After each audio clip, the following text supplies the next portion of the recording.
Assalamualaikum warahmatullahi wabarakatuh. Saya Vivi Dwi Puspitasari, NPM 19230210001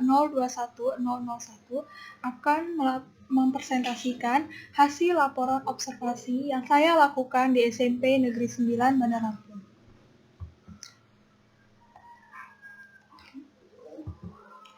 Pertama, identitas sekolah. Nama sekolah SMP Negeri 9 Bandar Lampung. Alamat sekolah Jalan Amir Hamzah nomor 34 Gotong Royong, Kota Bandar Lampung. Tujuan kegiatan observasi bertujuan untuk melakukan pengamatan kegiatan pembelajaran matematika di SMP Negeri 9 Bandar Lampung dan mendeskripsikan hasil observasi yang dilakukan. Ruang lingkup kegiatan observasi. Observasi yang dilakukan dibatasi pada pelaksanaan pembelajaran matematika yang subjek kelas siswa telah ditentukan oleh guru untuk mengobserver melakukan pengamatan, bukan observasi secara keseluruhan atau yang disebut dengan holistik. Hal ini dimaksudkan agar observasi terfokus untuk mengidentifikasi dan menganalisis proses pembelajaran matematika dalam teori subbab pokok bahasan tertentu yang dilaksanakan oleh guru dengan metode dan pendekatan yang diterapkan dalam proses pembelajaran. Pelaksanaan observasi, tempat dan waktu observasi. Observasi dilaksanakan di SMP Pelaksanaan observasi, tempat dan waktu observasi dilakukan di SMP Negeri 9 Bandar Lampung pada bulan Februari 2020 dengan subjek kelas 7D dan 7G. Aspek-aspek yang berkaitan dengan observasi, guru pengampu Pak Nurbahari Martwan SPD selaku guru yang mengajar kelas 7D dan 7G. Maaf, di sini ada peralatan. Tadi yang saya sebutkan itu adalah kelas 8, tapi saya mengobservasi itu di kelas 7D dan 7G. Padahal gunanya LKPD ataupun LKS yaitu untuk membuat pembelajaran bisa menjadi terarah dan efektif.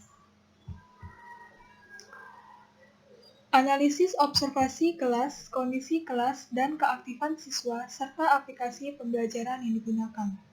Jadi pada observasi yang saya lakukan itu ada 2 subbab. Subbab yang pertama yaitu subbab diskon bunga pajak yang disampaikan oleh guru. Nah, subbab ini merupakan bagian dari bab aritmatika sosial.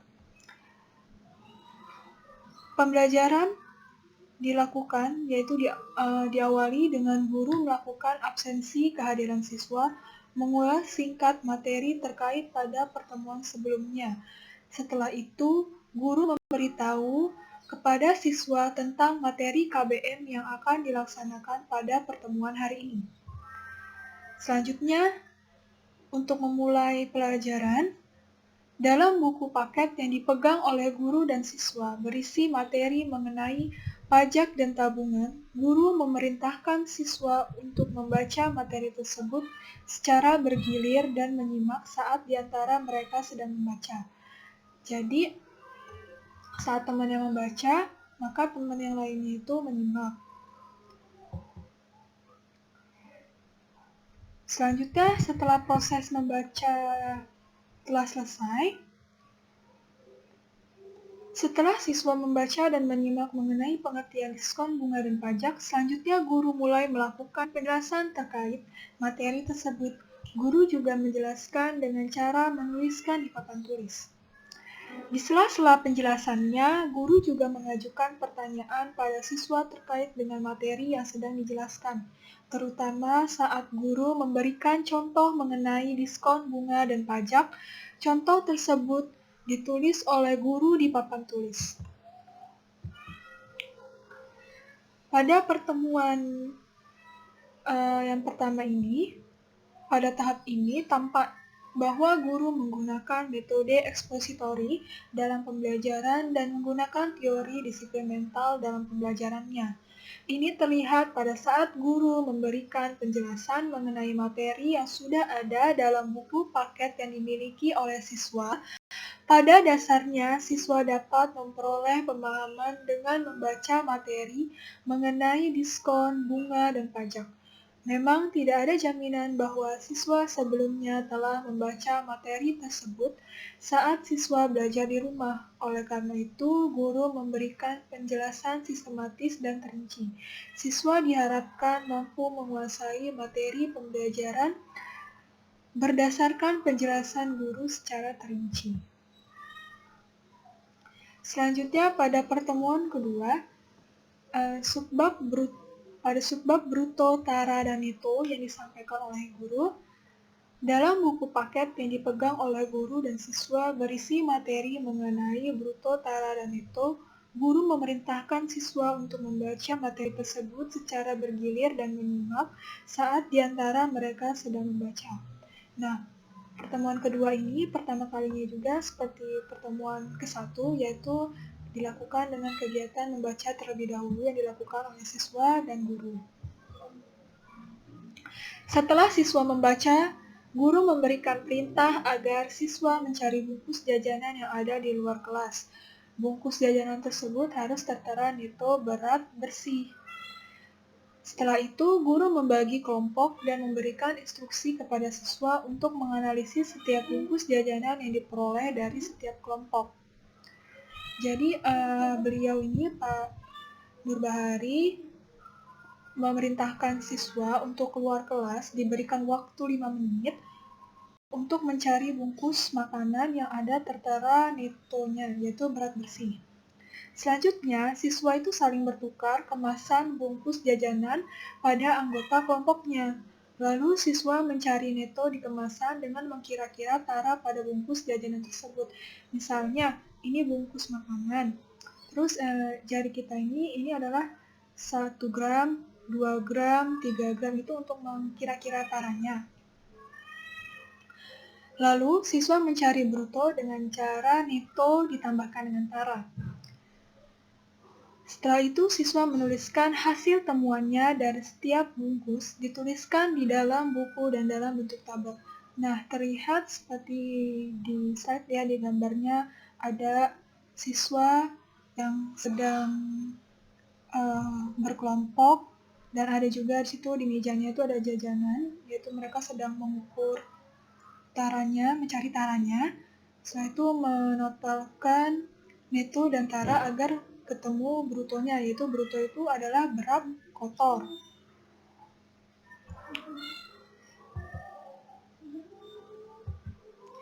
Nah, pada pertemuan ini atau pada pertemuan kedua ini, terlihat guru menggunakan pembelajaran konseptual yang mengaitkan antara materi yang diajarkan dengan situasi dunia nyata siswa dan mendorong siswa membuat hubungan antara pengetahuan yang dimiliki dengan penerapannya dalam kehidupan mereka.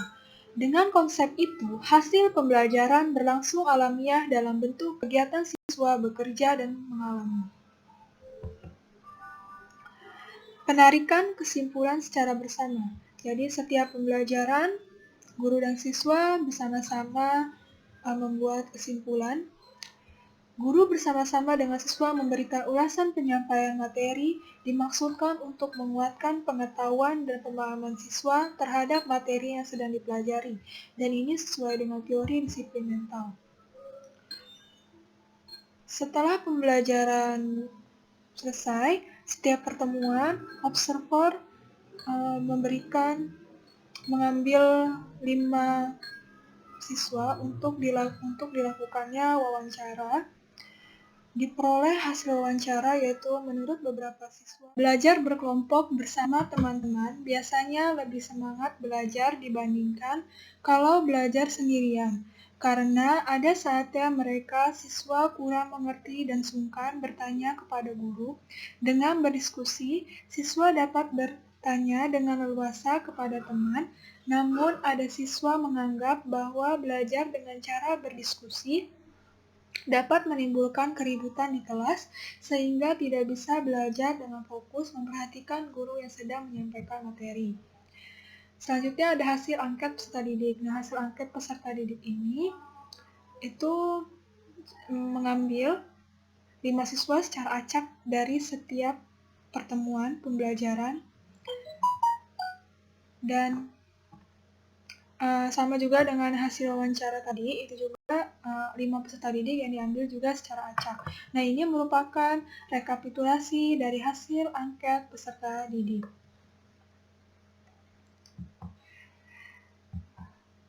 Selanjutnya, dari yang observer lakukan, yaitu dengan melakukan pengamatan, setelah itu memberikan angket respon peserta didik, setelah itu melakukan wawancara kepada peserta didik atau siswa, observer menemukan beberapa masalah siswa. Masalah siswa yang ditemukan observer, yang pertama adalah secara klasikal, guru masih banyak mendominasi, akibatnya siswa banyak yang tidak menyimak. Dari sini, guru itu masih terlalu mengajar yang secara terus-menerus gitu, tanpa si guru ini memperhatikan apakah siswa itu memperhatikan atau tidak gitu. Jadi guru tuh udah ngajar-ngajar aja terus nanti memberikan pertanyaan gitu. Nah, yang kedua, beberapa siswa tidak bisa menyebutkan pengejaan nominal nilai banyaknya uang dalam rupiah. Nah, tadi kan ada materi diskon bunga dan pajak. Nah, di situ saat siswa praktek membaca itu ada siswa yang tidak bisa menyebutkan nominal uang dalam bentuk rupiah, misalnya 2 juta rupiah. Yang ketiga, ada siswa yang tidak mempunyai buku paket matematika. Nah, tadi pada slide yang ada, itu ada foto, di situ ada siswa pada satu meja, itu bukunya itu cuma satu. Nah, di situ ternyata siswa itu bukannya tidak punya buku, tapi memang tidak dapat buku dari sekolah. Jadi mungkin buku dari sekolah ini masih kurang. Jadi ada siswa yang tidak mempunyai buku paket matematika. Yang keempat, ada siswa yang asik main sendiri saat guru sedang menjelaskan materi papan tulis. Jadi yang siswa yang tidak memperhatikan itu asik gitu main sendiri. Ada yang main buku yang digini-giniin gitu. Terus juga ada yang ngobrol juga. Terus juga ada yang tidur di meja.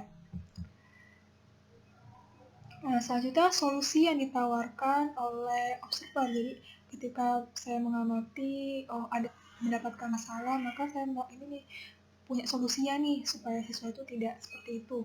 Yang pertama, guru harus menciptakan proses belajar yang efektif dan menyenangkan. Jadi siswa itu tertarik gitu mengikuti pelajaran matematika.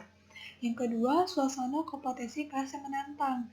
Jadi ketika guru bertanya, itu bukan hanya bertanya saja, tetapi misalnya guru, yuk siapa nih yang bertanya, nanti ibu kasih nilai tambahan. Nah, itu di situ akan menimbulkan suasana kompetensi kelas yang menantang. Jadi guru tuh harus membuat reward gitu yang walaupun kecil, tetapi dapat membangkitkan semangat belajar siswa. Atau guru misalnya mengatakan bahwa kalau misalnya nilainya bagus nanti ibu kasih coklat gitu, bapak kasih coklat gitu, itu juga boleh gitu.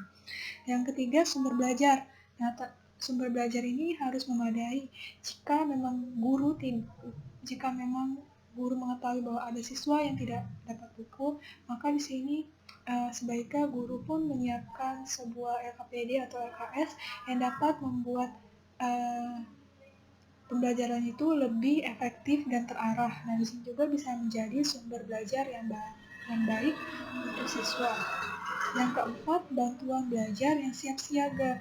Jadi ketika misalnya guru memberikan tugas, misalnya apalagi tugas yang dibawa pulang, guru itu kalau bisa juga dia harus welcome dalam memberikan bantuan. Misalnya, boleh nih kalian WA Bapak gitu.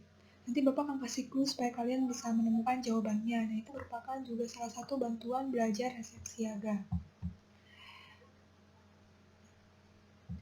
Selanjutnya, hambatan yang dialami observer. Nah, jadi saya sebagai observer, saya mengalami beberapa hambatan. Yang pertama yaitu saya observer hanya diberikan 2 kelas sebagai kelas objek observasi, yaitu kelas 7D dan kelas 7G. Kenapa? Karena ada mahasiswa dari universitas lain juga yang memakai kelasnya Pak Nur Bahari ini sebagai kelas penelitian terkait penulisan karya ilmiahnya, yaitu skripsi. Yang kedua, pada pertemuan keempat, itu di kelas 7G, saya sangat ingin mengobserver kelas 7G. Itu pada bulan Februari, itu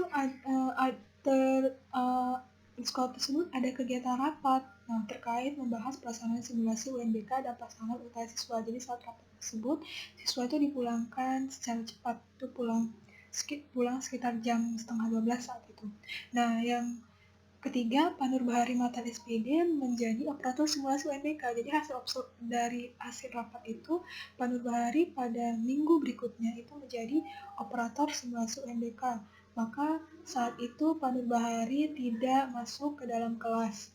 Dan jadinya kelas tersebut setiap kelas yang sisa dari kelas yang diajar itu, yang selain dari menjadi objek penelitian dari mahasiswa lain, di situ siswa itu hanya diberikan tugas saja gitu oleh Pak Nur Bahari ini, tugas untuk mengisi jam pelajaran matematika beliau. Yang keempat, Pak Nur Bahari Mata SPD ada kegiatan di luar sekolah, yaitu bimbingan dengan Widya Suara. Jadi pada minggu selanjutnya setelah menjadi operator simulasi UNBK ini, Pak Nur Bahari ada kegiatan di luar juga, yaitu kegiatan dinas di luar, bimbingan dengan Widya Suara. Kebetulan Pak Nur Bahari ini itu baru diangkat jadi PNS, jadi masih ada kayak urusan-urusan prajabatan gitu, beliau bilang.